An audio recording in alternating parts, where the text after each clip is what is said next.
Үйімде, урамда, мен татарша сөйлешем. Шәһәрдә, ауылымда, мен татарша сөйлешем. Кайда гына булмасам да, мен татарша сөйлешем. Хәтта йоклаганда да, мен татарша сөйлешем.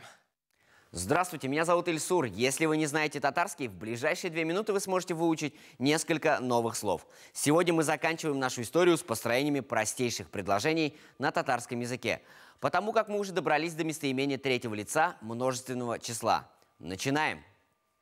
Итак, по-татарски будет «они говорят» – «олар сили». Вообще, по идее, можно сказать «олар силилер». Но большинство филологов рекомендуют не использовать окончание множественного числа «лор-лер». Так как говорят «олар», уже понятно, что речь идет о множественном числе. Силерге – «олар силилер». They speak – они говорят. Силерге – «олар силилер». They speak – они говорят.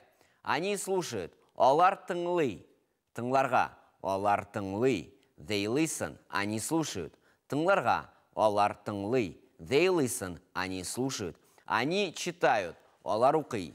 Укырға – «олар укый». They read – они читают. Укырға – «олар укый». They read – они читают. Они пишут. «Олар яза». Язарға – «олар яза». They write – они пишут.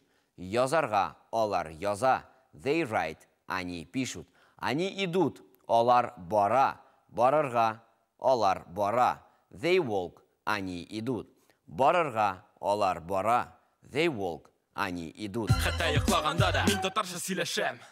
А теперь повторим пройденные сегодня фразы. Силерге – «олар сили». They speak – они говорят. Силерге – «олар сили». They speak – они говорят. Тыңларға – «олар тыңлый». They listen – они слушают. Тыңларға – «олар тыңлый». They listen – они слушают. Укырға – «олар укый». They read – они читают. Укырға – «олар укый». They read – они читают. Язарға – «олар яза». They write – они пишут. Язарға – «олар яза». They write – они пишут.